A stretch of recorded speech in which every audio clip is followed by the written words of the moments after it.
Амансыз көрермен, бірінші Қарағанды телеарнасында жаңалықтар, студияда Айжарқын Аспандиярқызы. Алдымен андатпа көрініс. Өткен тәулікте Қарағанды облысының тас жолында 40 адам қар құрсауынан құтқарылды.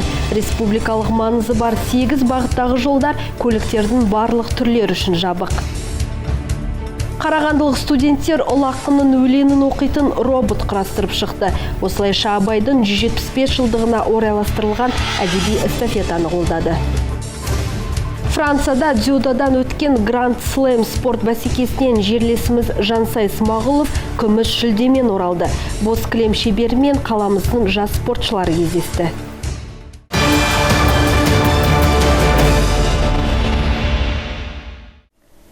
Өткен тәулікте Қарағанды облысының тас жолында 40 адам қар құрсауынан құтқарылды. Бұл туралы төтенше жағдайлар департаменті хабарлайды. Ақтүтек боранның кесірінен Қарағандыдан шығар барлық бағыттағы жолдар жабылды. 19 ақпанға қараған түні Қарағанды облысының Осакаров ауданындағы тас жолында құтқару жұмыстары жүргізіліп, 40 адам құтқарылды. Алматы-Екатеринбург күре жолында төтеншеліктер жолаушылар автобусын жылу пунктіне жеткізді. Осакаровкадағы мәдениет орталығында 29 адам орналастырылған. Сондай-ақ боран салдарынан тоқтап қалған 4 жеңіл көлік қар құрсауынан босатылды. Ағымдағы тәулік бойынша төтенше жағдай департаментінің қызметкерлерімен құтқару жұмыстары ұйымдастырылған. Оның ішінде 40 адамды құтқарылып, 29-ы жылыту пункттарында орналастырылған.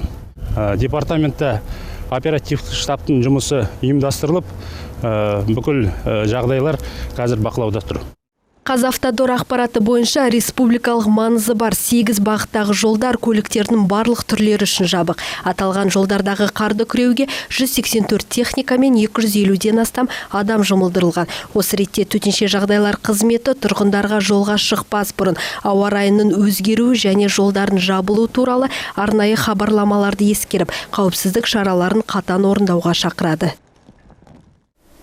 Шаһарымызда 66 көшені су басу қаупі төніп тұр. Апаттың алдын алу үшін қалалық бюджеттен қосымша қаржы бөлінген. Енді жергілікті билік жеке секторға жататын көшелердің қарын шығарып, арықтар мен арналарға тазарту жұмыстарын жүргізеді. Табиғи апатты болдырмаудың амалы оған ертерек қамдану. Осыған орай қалалық биліктің қорынан қар шығаруға қосымша қаржы қарастырылып, әкімдіктің қарамағына енбеген жеке үйлер орналасқан көшелер және арықтар тазартылуда. Су тасқыны биыл көптеп жауған қардың түсуіне байланысты қиындықтар туғызуы мүмкін. Сол себепті алдын ала әр жағдайға дайын болуымыз керек дейді төтенше жағдайлар қызметінің мамандары.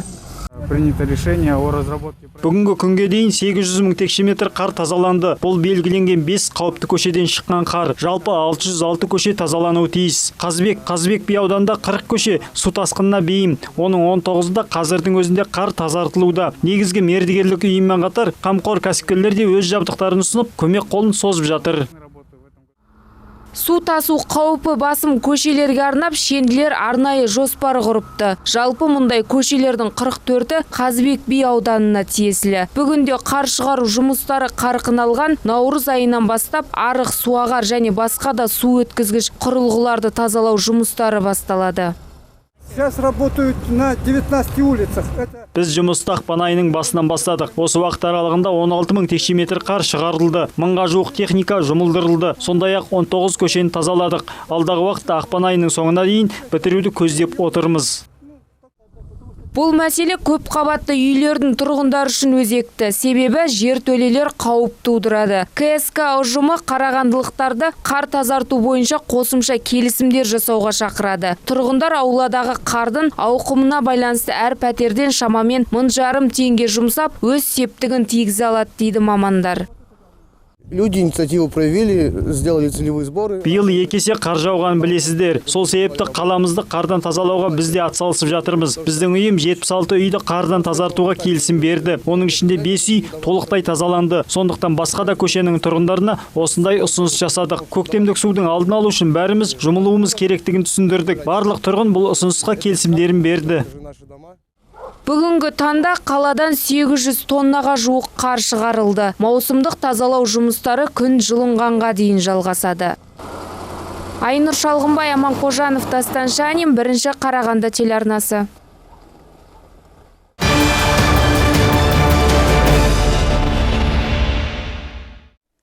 Қазақтың ұлы ақыны ойшыл Абай Құнанбайдың 175 жылдығына арналған жыр эстафетасы ғаламтор беттерінде кең таралып кетті. Тіпті кемеңгер ақынның өлеңдерін оқуға өзге елдер де белсенді атсалысты. Осыған орай қарағандылық студенттер де аталмыш челленджді ерекше қолдаған. Тек олар үшін ақынның өлеңін өздері құрастырған робот оқиды. Толығырақ келесі бейнематериалда.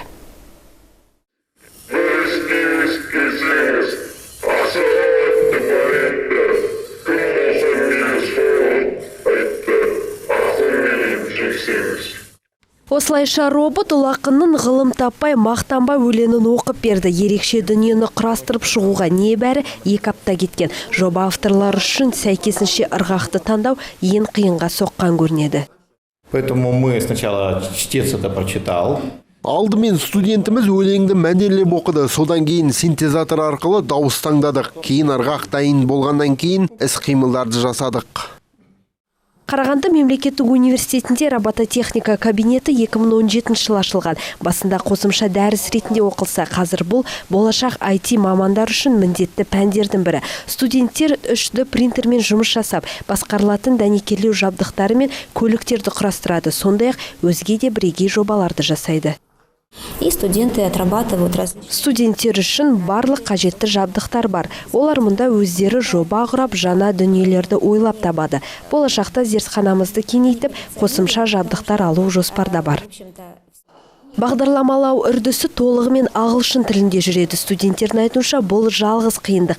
Десе де бұл олардың республикалық байқаулар мен көрмелерге қатысып, жүлделі орындар алуына кедергі келтірмейді. Айжырқын Сейсен, Аман Қожанов, Дастан Шанин, Бірінші Қарағанды телеарнасы. Ғалымдар мен тіл мамандары латын әліпбиінің нұсқаларын сарапқа салды. Тіл мамандары акутты, умлау және аралас осы ұсынылған 3 графиканы талқылады. Жиында көпшілік өз пікірлерін айтып, бекітілген нұсқадағы кемшіліктерге тоқталды.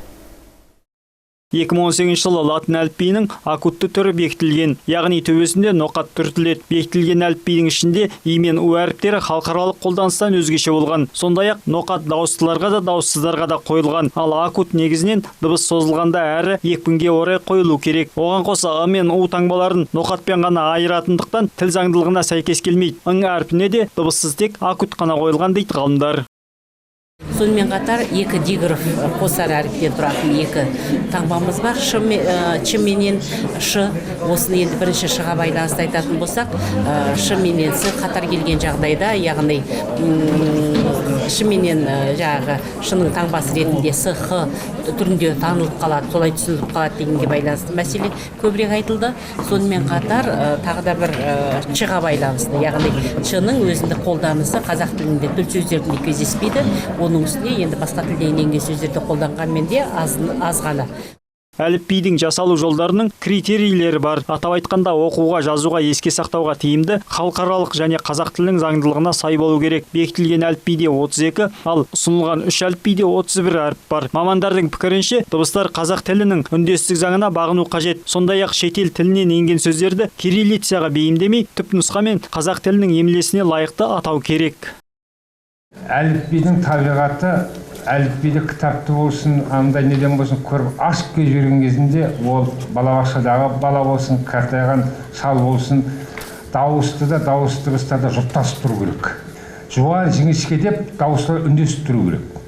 Ал дауысқа беретін болсаңыз, қатаңның өзі жай шартты түрде айтайық. Қатаңның өзі жуан жіңішке болып үндесіп тұру керек. Жиында мамандар ұсынылған 3 әліпби бойынша ойларын айтты. Әзірге жаңа әліпбидің нұсқалары ғана талқыланды. Әліпби бекітілген соң құжаттар жаппай мемлекеттік деңгейде ауысады. Құжатта өзгертулер жүргізілгенде халыққа ешқандай мәселе туындамайды. Отырыстағы айтылған ойлардың бәрі хаттамаға түсіп, арнайы латын әліпбиін қарастыратын комиссияға жіберілетін болды. Жаңабек Нар, Аман Қожанов, Дастан Шанин, Бірінші Қарағанды телеарнасы.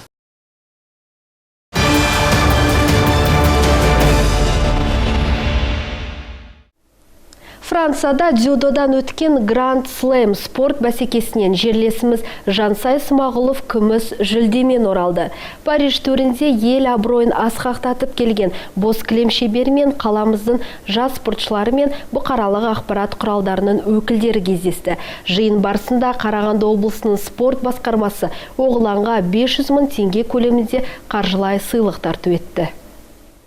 Әлемнің ең үздік балуандары жиналған додада Қазақстан командасы 2 медаль жеңіп алды. 60 келіде Елдос Сметов қола, 73 келі салмақта белдескен Жансай Смағұлов күміс жүлдегер атанды. Біраз уақыттан бері жеңіс тұғырына жете алмай көптеген турнирлерде жүлдесіз қалған Жансай бұл жарыста 7 кездесу өткізіп, 6-ауын жеңіспен аяқтаған. Атап өту керек, Жансай финалда жапондық спортшыға есе жіберіп алды. Жерлесіміздің ендігі арманы биыл Токио қаласында өтетін Олимпиада ойындарында чемпион атану. Қазірда Гранд Слам турнирінен маған 700 ұпай берді. Өзі маған Олимпиада лицензиясына 400 ұпай жетпей тұрған. 700 ұпай алып, 14-ке келдім рейтингқа. Бізде 1-ден 18-ге дейін барады ғой. Енді тағы алда 4 жарыс бар. Сол 4 жарыспен ұпайларды тағы толықтырамыз да, тұрақты ұпай алып, ары қарай дайындаламыз.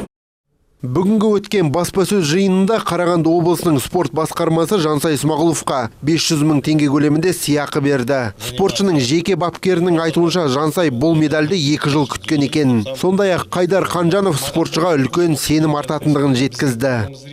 Спортта болады өзі бір кішкентай қызға түсіп жүрді өзі. Күрес кішкентай дәстүрлі кішкентай жаттығу болды ма, или кішкентай бір травмалар болды, кішкентай енді 2 жылдай бір результат болмай, енді 2 жылдан кейінгі жеткен бір үлкен результат болды бұл енді біздің елімізге келген. Айта кету керек, Францияда өткен спорт бәсекесіне 87 мемлекеттен 700-ге тарта спортшы келіп қатысқан. Естеріңізге сала кетейік, қазақстандық оғландар бұл жарыста 1 қола және 1 күміс медаль жеңіп алды. Енді спортшылар 3 наурызда Мароккода өтетін жарысқа дайындалады. Айдар Дәуренұлы, Аман Қожанов, Дастан Шанин, Бірінші Қарағанды телеарнасы. Сарыарқа хоккей клубы Тюменде жеңіске жетті. Ресейлік Рубин ұжымына қарсы ойнаған жерлестеріміз қарсыластарынан басым бола білді. Кездесу 0-2 есебімен кеншілердің пайдасына шешілді. Қарағандылықтар матчты қарқынды бастады.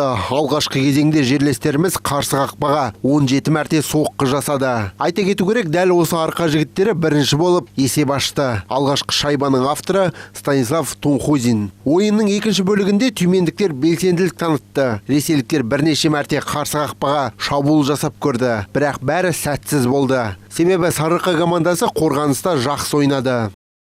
Шешуші кезеңде айдын иелері шабуылды тоқтатпады. Бірақ Эдуард Резвих қорғаған қақпаны бағындыру мүмкін болмады. 53 минутта Дмитрий Байчук мергендігімен көзге түсіп, таблода көрсеткішті 0-2-ге жеткізді. Осылайша бұл кездесуде арқа жігіттерінің мерейі үстем болды.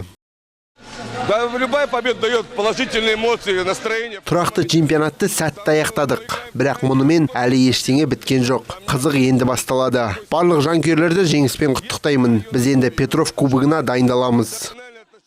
Сарыарқа командасы жоғары хоккей лигасының тұрақты чемпионатын 5-ші орынмен аяқтады. Айта кету керек, қарағандылықтар плей-оффтың 1-8 финалдық кездесуінде ресейлік СК Нева клубымен өзара кім мықтыны анықтайтын болады. Айдар Дәуренұлы, Дастан Шанин, Бірінші Қарағанды телеарнасы. Бүгінгі күнге келіп түскен ақпараттар легі осындай болды. Егер қандайда бір қызықты ақпаратпен бөліскіңіз келсе, редакциямыздың 42-06-49 телефоны бойынша хабарласуыңызға болады. Әдеттегідей жаңалықтарымыздың толық нұсқасын арнамыздың сайтынан да тамашалай аласыздар. Ал мен өздеріңізбен қоштасамын, амандықта жүздескенше.